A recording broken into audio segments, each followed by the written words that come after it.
फिरका परस्ती का अगर आपको मुकाबला करना है तो एक एक फर्द को मुकाबला करना होगा।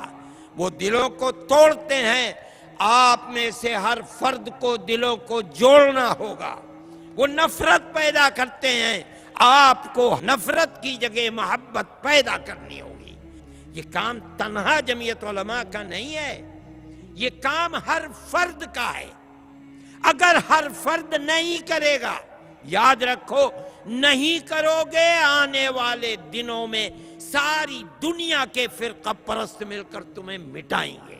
किस तरह जिंदगी गुजरेगी, किस तरह कारोबार करोगे, किस तरह रहोगे? फिर इसी के अंदर मार धाड़ होगी और कत्लो क़िताल होगा और मुल्क तबाह और बर्बाद होगा। मेरे भाई, कोई इस आवाज को नहीं उठा रहा था, जमीयत उलमा ने उठाया और जमीयत उलमा का ये किरदार हमेशा रहा है।